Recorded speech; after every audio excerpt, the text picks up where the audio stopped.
week. You have to have the knowledge. You will have to have the ability to be able to do that for yourself sometimes. Now, when you pick up that phone and you dial 911, that sheriff's office needs to be there and ready to come to your aid. But if somebody's putting the boot to your door and coming in your door trying to break it down, they're 30 minutes away. I think your sheriff's office needs to realize and needs to be aware that citizens are able to protect themselves. They're able to do so through knowledge and understanding that their sheriff's office isn't going to come get them for doing so. To serve is simply what we all are asking of our public officials to do. To do what is right and to do it for the public. Not for any individual and not for any individual personal gain. Service is to give of oneself without asking something in return. Thank you. Mr. Kinley, that was a great answer, Dan. I believe the history of protect and serve, that was a slogan that was on a lot of law enforcement vehicles, but I believe it was removed when jurisdictions began to be sued for failing to protect. And what they found was they had to remove that because we don't have enough law enforcement, peace officers to protect everyone. And we don't want enough law enforcement officers standing in everybody's front yard so that when the boogeyman comes, that you've got your own private law enforcement person standing out front. We like our individuality and our responsibility.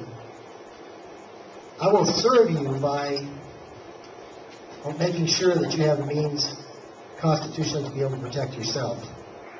And I will also impart into the department, into the office, an attitude of community-oriented police work, where we work for you. It's not our office, it's your office. And so the combination of guarding your constitutional liberties, making sure that our officers are honest, honorable people who will do their very best so that each night when they look in the mirror, they can look themselves in the eye and say, today I did the best I could. If I made a mistake, I'll do better tomorrow. That's what I see by protecting and serving. And that's the goal that I would have is a sense of service in every officer and making sure that we're in tune with the Constitution and with your individuality and your rights so that you can protect yourself also. And we'll be there to protect you too as best we can. Thank you. Thank you. Gentlemen, that's a little bit after 9. We're a little bit behind schedule. I'm going to ask one more question. We're going to go through. I want the folks to have plenty of time to speak with you afterwards. I don't want anybody to rush out. So if you'll allow us, we're going to go through one more round of questions right here. The next question is one that is being talked a little bit about on the national level. And so we'd like to know, what is your stance on working with the federal authorities within the county? And just give us a brief explanation of that. Mr. Walker? This is a subject that I have had the pleasure of talking with other sheriff's departments about. I'm familiar with legislation that took place, or a lawsuit that took place in Wyoming, where the sheriff there, with the help of the Sheriff's Association, sued the federal government and required them to get permission to come into the county before they took any kind of action. I do believe in that. As a top law enforcement officer, I believe that the sheriff should be consulted and asked permission so that he knows what's going on, so that he can protect the citizens that he has taken the office to protect. It's, just like our oath of office says, I'm protecting you from all enemies, foreign and domestic, and that can include the federal government. If it came down to things like firearms issues and things like that, there ain't no way they're coming in here if I have anything to say about it, but I think, you'll probably get those same kind of answers from probably everybody up here. In a nutshell, it is something that is being done in other places. I know that it is being looked at in Montana. I would definitely support a similar lawsuit here that would require the federal government to ask permission to come in and take any kind of action or do any kind of work. Thank you.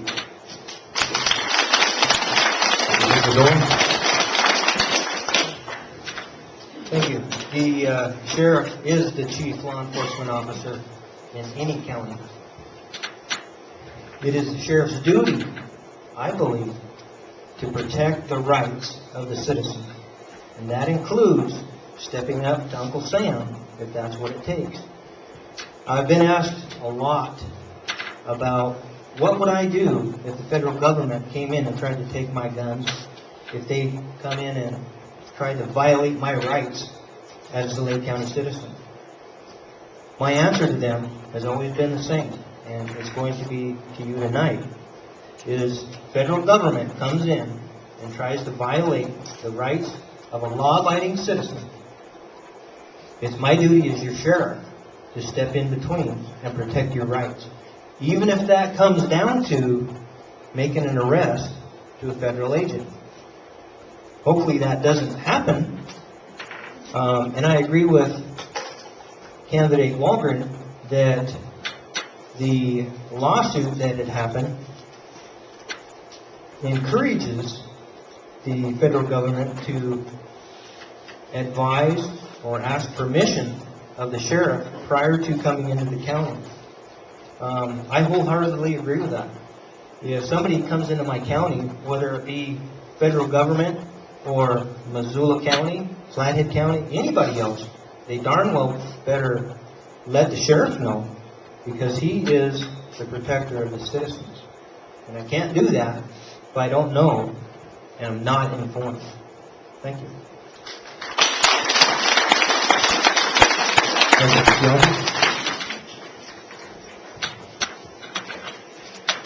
Well, this is a question that bounces around. I think I was here last time and I got this question a whole bunch of times. And, I think for each of us it kind of comes down to some common sense issues, but I guess where the rubber really meets the road is when we're actually faced with that choice and how resolved we actually are in that. I can stand here before you today and tell you that I have a firm resolve that I won't bow down to the federal government's requests. If they don't have a righteous reason to be here, they don't need to be here. We actually are blessed in this state. I will tell you, at least in this community, my experience with federal law enforcement has always been a positive one. Despite what some people might think, at least in this area, the federal agents that we work with day in and day out. Not that they're in our offices every single day, but they are at the end of our phone. They do work to protect other individuals' freedoms in this area. And I think we're blessed because we don't have a barrage of federal agents that are nameless to each and every one of us. We're on a first-name basis. We know one another. But that doesn't change the fact that they still need to respect the house that they're in when they're here. I've seen that respect, and I expect it to continue. I would support anything that would mandate it, because I can see where someone might get the wrong idea. Someone might think it's okay to step on someone's toe, on the sheriff's toes, and operate within his boundaries without his consent. And so any legislation to that effect would definitely be a positive one. And that's what I've got to say about that. Thank you, Mr. Jones.